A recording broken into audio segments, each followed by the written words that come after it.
আল্লাহ রাব্বুল আলামিন বললেন, ওয়াল্লাযীনা হুম লিয-যাকাতি ফাইলুন, যারা আল্লাহর জন্য যাকাত দেয় ওই বান্দারা আল্লাহর মহব্বতের হয়ে যায়, ওই বান্দারা আল্লাহর ভালোবাসার হয়ে যায়, ওই বান্দারা আল্লাহর শ্রেষ্ঠ বান্দা হিসেবে গণ্য হয়।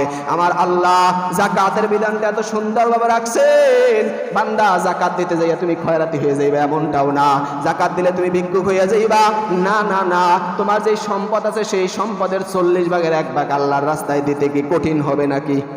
আরো জোরে বলেন, কঠিন হবে? এ সারা জীবন তো বেশি দান করার সুযোগ হয় না রে মুমিন। রমজান আসলে, ঈদ আসলে, কোরবানি আসলে এই সময়টায় কিছু একটু ব্যয় হয়, এছাড়া তো সব সময় একই রকমের খাইতেছেন চলতেছেন। এই সময়টাকেও যারা নিজেদের কাছে দান করাকে কঠিন মনে করে, এই বান্দাদের দুনিয়া ছাড়া আর কিছুই পাওয়া হইল না। এই বান্দাদের জন্য আল্লাহ রাব্বুল আলামিন বলেন, কিয়ামতের ময়দানে অনেক টাকাওয়ালা, পয়সাওয়ালা, সম্পদওয়ালা, সোনাওয়ালা, গয়নাওয়ালা কিয়ামতের ময়দানে বড় বড় সোনার বড় বড় মালা গলায় পরিয়া কিয়ামতের ময়দানে হাঁটতে থাকবে আর চিল্লাইতে থাকবে, আল্লাহ কষ্ট হয়, মেহেরবানি করে গলার এই মালাটারে একটু সরাইয়া দেন আল্লাহ। আল্লাহ বলবেন, না না, আমি আল্লাহ বলছিলাম তুই আমার জন্য দান কর, আমার জন্য যাকাত দে, আমার জন্য ফিতরা দে, কিন্তু ওই বান্দা দেয় নাই কোনো মানুষকে, আল্লাহ রাব্বুল আলামিনের হুকুম অনুযায়ী দান করে নাই। আমার আল্লাহ বলে, তোর কথাও আজকে আমি শুনবো না, সুতরাং তুই কষ্ট পাইতে থাক। একে তো কিয়ামতের ময়দানে বড় ভয়ঙ্কর, আবার বড় ভয়ঙ্কর হলো গলার মধ্যে বড় মালা, ওই সোনার মালা, ওই রূপার মালা, আবার দেখা যায় সম্পদের মালা। এই মালার কারণে বান্দার কষ্টের আর কোনো শেষ থাকবে না। আল্লাহ রাব্বুল আলামিন বলেন, 3টা মুমিনের সিফাত, 1 নাম্বার হলো নামাজ পড়বে আল্লাহর জন্য, 2 নম্বরে হলো অনাত্মকতা থেকে বেঁচে থাকবে, 3 নম্বরে যাকাত দান করবে আল্লাহর জন্য। যাকাত দেওয়ার ক্ষেত্রে আল্লাহ রাব্বুল আলামিন যাকাত দেওয়ার দ্বারা কি ফায়দা? যাকাতের শাব্দিক অর্থই হলো পবিত্রতা। আওয়াজ দিয়ে কোন সুবহানাল্লাহ। যাকাতের শাব্দিক অর্থই হলো পবিত্রতা, মানে আপনার সম্পদের শেষ নাই, অনেক সম্পদ হয়ে গেছে, এই সম্পদের হিসাব কি আল্লাহর কাছে দিতে পারবেন নাকি? কথা বলে না, পারবেন দিতে? কত টাকা আছে ব্যাংক ব্যালেন্স, অনেকের ব্যাংকের হিসেবই নাই, বলে যে চেকটা দেখতে হইবে কয় টাকা আছে ব্যাংকে, আছে না এমন মানুষ?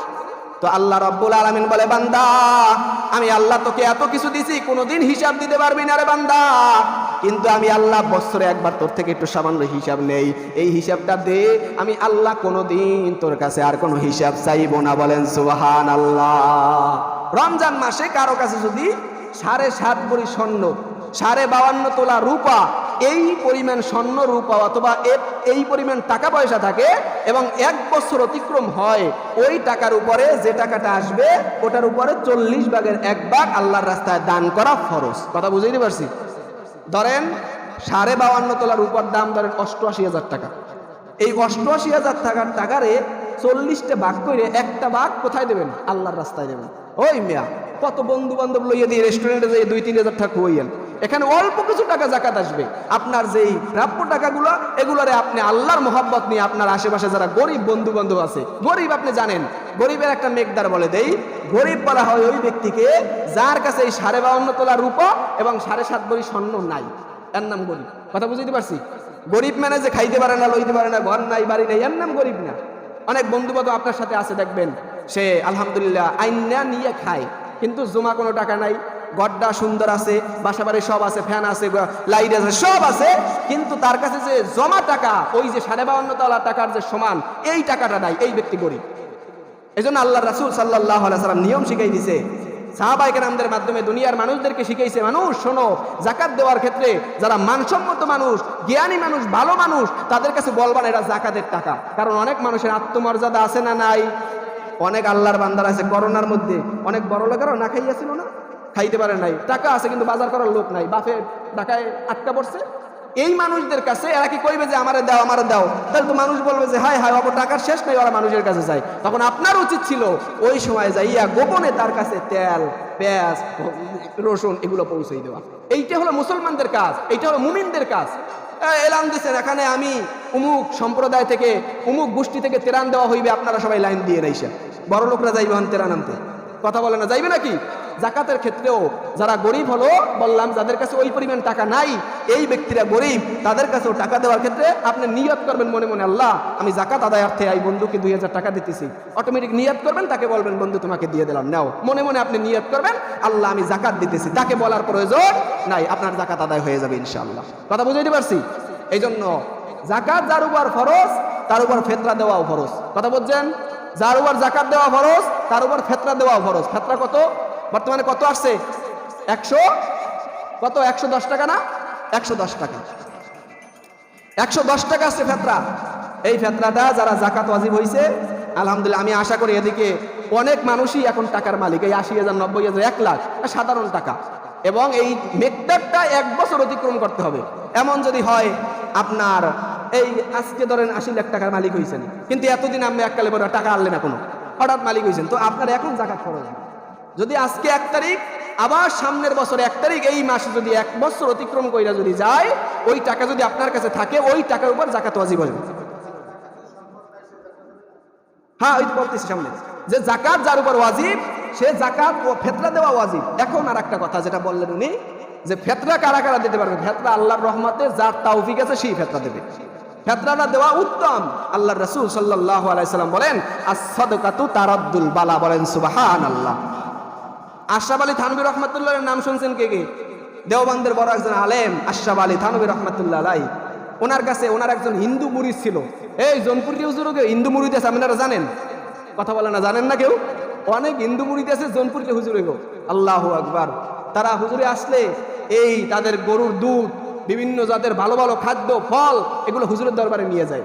এই আমাদের বড় আলেম আশরাফ আলী থানভী রহমাতুল্লাহ আলাইহির দরবারেও একজন হিন্দু আসা যাওয়া করত, ভালো টাকা পয়সার মালিক, এবং সাথে সাথে হুজুরকে খুব মোহাব্বত করতো, কিন্তু মুসলমান না। যেমন আবু তালেব ছিল আল্লাহর রাসূলের চাচা, মুসলমান হয় নাই ঠিকই, কিন্তু রাসূলরে সব দিক থেকে কি করতো? প্রোটেক্ট দিত। আমরা অনেক হিন্দুদের সম্পর্কেও জানি, আমাদের দ্বীনের কাজ, ইসলামের কাজ প্রচার করার জন্য হিন্দুরা অনেক আমাদের প্রতি অনেক সহনশীল হয়েছেন, তারা আমাদেরকে অনেক সাপোর্ট দিয়েছেন। আশরাফ আলী থানভী রহমাতুল্লাহর কাছে ওই বান্দা আসা যাওয়া করতে একটা মহাব্বত হয়ে গেছে। একদিন এসে বলে, হুজুর আমার ঘরের সব মাল চুরি হয়ে গেছে, সব মাল চুরি নিয়ে গেছে। হুজুর শুই না খুব কষ্ট পাইছে, হায় হায় আমার এত মহাব্বত করে লোকটা, তার সব কিছু চুরি হয়ে গেল, খুব কষ্ট পাইতেছে আশরাফ আলী থানভী রহমাতুল্লাহ। কিছুক্ষণ যাওয়ার পরে উনি বলে, হুজুর আমার ঘরে একটা ভালো গাভী আছে, আমার খুব পছন্দের, ওইটা স্যার আর কিচ্ছু নেই আমার কাছে, আমি ওইটা আমার হাতিয়ে দিতে চাই। হুজুর আরে মেয়া তুমি পাগল হইছো, এই তোমার কয়দিন আগে ঘর ডাকাতি হইলো, চুরি করে সব নিয়ে গেছে, আবার তুমি তোমার একটা সম্বল, শেষ সম্বল, এইটাও তুমি গাভীটাও দিতেছো। বলে যে হুজুর এই গাভীটা আমি এই জন্য দিতেছি, এই গাভীটা যদি আগেই আমি মেরে দিতাম তাইলে আমার এই ধ্বংসটা হইতো না। কারণ দান করলে আমি জানি এই দানের বরকতে আল্লাহ আমার ঠাকুর আমাকে যেই ফয়সালা দান করেছেন, যেই ফজিলত দান করেছেন, আমি অন্য কিছুতে আর এই রকমের ফজিলত আর পাই নাই। আমি যদি এই গরুটা আপনার আগেই দান করতাম, আমি 100% বিশ্বাসের সাথে বলতে পারি আমার ঘরে আর কোনোদিন ডাকাতি হইতো না। বলেন সুবহানাল্লাহ। এটা হিন্দু বুঝতে বলাইছে। আর মুসলমান আমরা কিপটেমি করি, টাকা জমাই, কত টাকা ব্যাংকে। আমার কিছু আত্মীয় স্বজনের কথা আমি জানি, আমার কাছেই শেয়ার করছে, চিটাগাং চট্টগ্রামে কাজ করে গার্মেন্টসে। টাকা একটা ওনাদের গার্মেন্টসের একটা নিয়ম আছে, কিছু টাকা রাখি রেখে একটা 3 বছর না 4 বছর পর প্রায় 10 লাখ টাকা 20 লাখ টাকা এক লগে দেয়।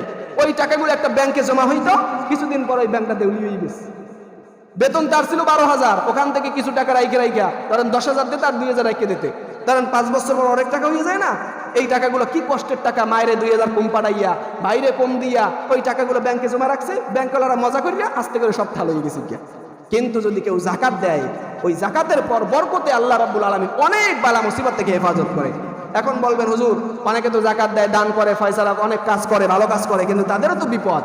এটা ভিন্ন বিষয়। আল্লাহ রাব্বুল আলামিন বিপদ কয়েকভাবে দেয়, এর মধ্যে একটা হলো পরীক্ষা করার জন্য আল্লাহ বিপদ দিয়ে থাকেন, যে বান্দা এই জাকাতটা দিতেছে, দান করতেছে, দ্বীনের কাজ করতেছে, উন্নয়নমূলক কাজ করতেছে, এটা কি আমার জন্য না মানুষকে দেখানোর জন্য? যদি আমার জন্যই করে, আমি আল্লাহর পক্ষ থেকেই তো পেরেশানিটা আসছে, সুতরাং সে আলহামদুলিল্লাহই বলবে, আর কিছুই বলবে না। কথা বুঝাইতে পারছি? আমার আল্লাহ এই ধরনের খুব, আল্লাহকে নিয়ে চিন্তা করেন, আল্লাহকে নিয়ে ভাবেন, দেখবেন ইনশাআল্লাহ আল্লাহর কোনো ফয়সালাই আপনার কাছে খারাপ লাগবে না।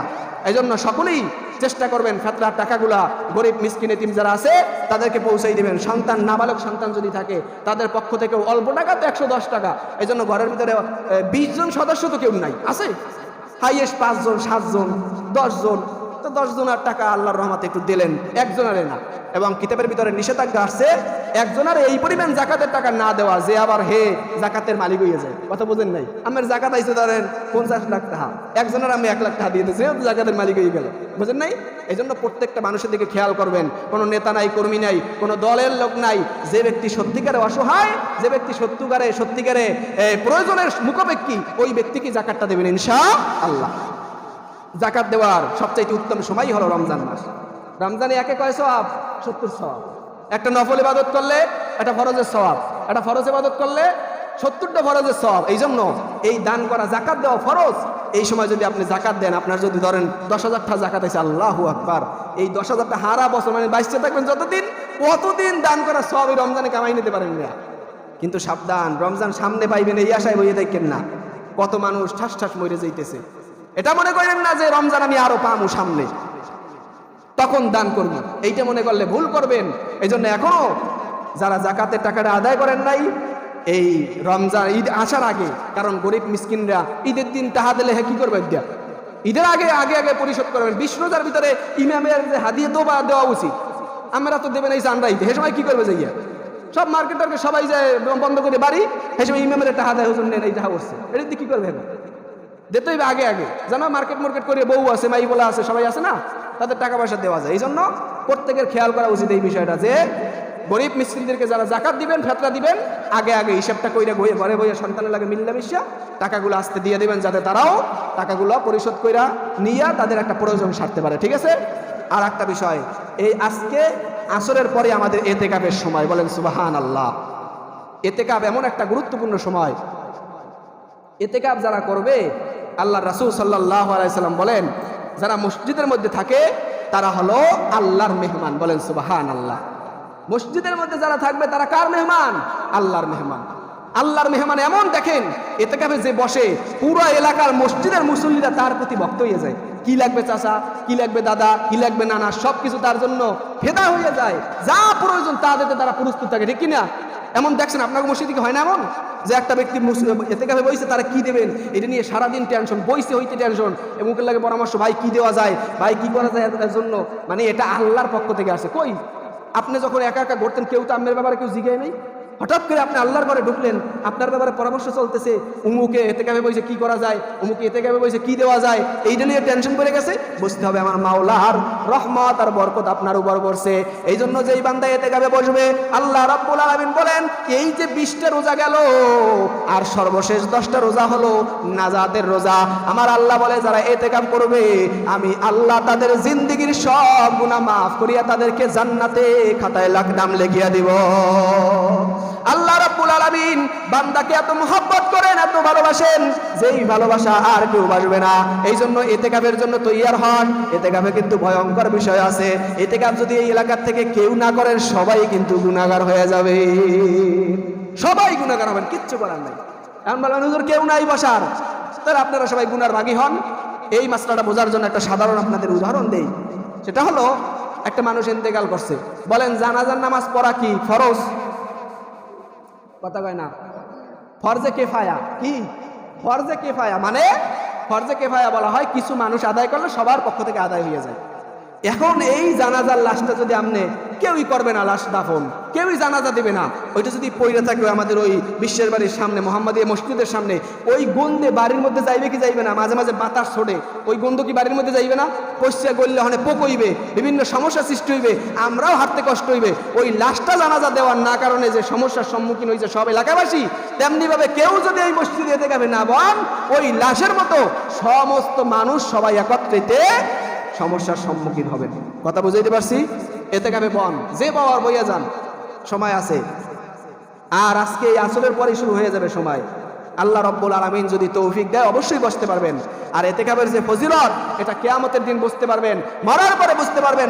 বাইরে রোজা রাইখেও কত বান্দারা দোকান পাড়ে বই উল্টোপাল্টা কথা বলে, ঠিক কিনা? কিন্তু এতেকাফে যদি বসেন, দেখবেন অটোমেটিক আমার আল্লাহ আপনার দিলের ভিতরে এমন মহাব্বত সৃষ্টি করে দিছে, যে এই মহাব্বতের কারণে আর আপনি উল্টোপাল্টা কথা বলতেছেন না, আর আপনি উল্টোপাল্টা কোনো দুনিয়াবি কথা বলতেছেন না, শুধু আল্লাহর জিকির করতেছেন। এমন আল্লাহর বান্দারা আছে, এতেকাফের বরকতে আল্লাহ তাআলা তাদের জীবনের ভিতরে বরকত আর কাম কামিয়াবি দিয়ে দিয়েছে, বলেন সুবহানাল্লাহ। এই জন্য এই রমজান তো শেষের দিকে, আর মাত্র 10টা বাকি আছে। জাকাতের টাকাগুলো ঠিকমতো আদায় করবেন, আর জাকাতের মাসালাগুলো পেছানো মাসালা। এই জন্য এখানে আমি সাধারণ মানুষ, আমি সাধারণ আলেম শুধু। আমি একদিন আমার পরিচয় বলছিলাম, আমি একজন পুলিশের সর্বনিম্ন যে কর্মকর্তা সেই দায়িত্বে আছি। আমার কোনো কেস লেখারও দায়িত্ব না, কোনো ব্যক্তিকে গ্রেফতার করার দায়িত্ব না, আমার কাউকে প্রহার করার দায়িত্ব না। আমি শুধু দাঁড়াই মানুষের রাস্তা দেয়, ওসি সাহেব হনে ভয়, ডিসি সাহেব হনে ভয়, ওই হাবিলদার সাহেব হনে ভয়, আমার এই দায়িত্ব। আমি একজন আলেম, এই সাধারণ আলেম। আমার কাছে যদি আসেন আমি বলতে পারবো এমদা দিয়ে যান, কারণ জাকাতের মাসালাগুলো অনেক পেছানো। অনেকে বলবে যে হুজুর আমার জায়গা আছে টাহা নাই, টাহা আছে জায়গা নাই। অনেকে বলবে সোনা আছে টাহা নাই, টাহা আছে সোনা নাই। এটা পেছান্য মাসালা। এই জন্য আমি এত পেছান্য বুঝি, নিজে বুঝি, কিন্তু মানুষের বুঝাইতে গেলে পেঁচ বেঁচে দেবে। আর আমার কোনো সনদ নাই যে আমি একটা জাকাতের ফতুয়া লিখে দিয়ে দেবো। এই জন্য আমাদের এমদাদিয়া মাদ্রাসা আছে, এবং আশেপাশে এই যে মুফতি সাহেব হয়তো ভালো আলেম, তার কাছেও যাইতে পারেন। আশেপাশে যারা এই মাহমুদিয়া মাদ্রাসা আছে, চরমনাই মাদ্রাসা আছে, সেখানে যাইয়া আপনারা আপনাদের হালত মুফতি সাহেবের সামনে ডাইরেক্ট বইসা কথাবার্তা ফাইনাল করে আপনার কত জাকাত আছে এটা দিয়ে দেবেন। সাধারণভাবে যে জাকাতের কথাটা বললাম, যে 52.5 তোলার উপর যে বাজার দর, এই দর পরিমাণ টাকা থাকলেই 1 বছর অতিক্রম করলেই আপনার উপর জাকাতের টাকা ওয়াজিব হয়ে যাবে। আর অনেকে হিসাব করে সোনার টাকা, সোনার টাকা কেউ অনেকের দ্বারই নাই। এই মেয়া 5.5 ভরি 7.5 ভরি স্বর্ণর টাকা আছে সবাই দ্বারে। কয়টা ভরি সোনা? কত? 1 লাখ, 1.5 লাখ। তো মানে 7.5 ভরি সোনারটা আছে সবাইদের নাই। এই জন্য রূপার হিসাবটা করবেন। রূপা হইলো 1100 টাকা 1200 টাকা, চান্দিনের রূপা যেটা হাইয়েস্ট 1300 টাকা হইতে পারে ভরি। এই জন্য রূপার টাকা হিসাব করে দেবেন, তাহলে জাকাত দেওয়া সহজ হবে। আর যদি সোনার হিসাব করেন তাহলে জাকাত দেওয়া লাগবে, হলে পারবেন না দিতে। আর সোনার হিসাব করে জাকাত দিতে নিষেধ করা হয়েছে, রূপার হিসাব করে জাকাত দেবেন। আল্লাহ রাব্বুল আলামিন আমাদেরকে এই কথাগুলোর উপর, আমাকে আপনাদের সবাইকে আমল করার তৌফিক দান করেন। আর বাকি রোজাগুলো, বাকি তারাবিগুলো ঠিকমতো আদায় করার তৌফিক দান করে, বলেন আমিন।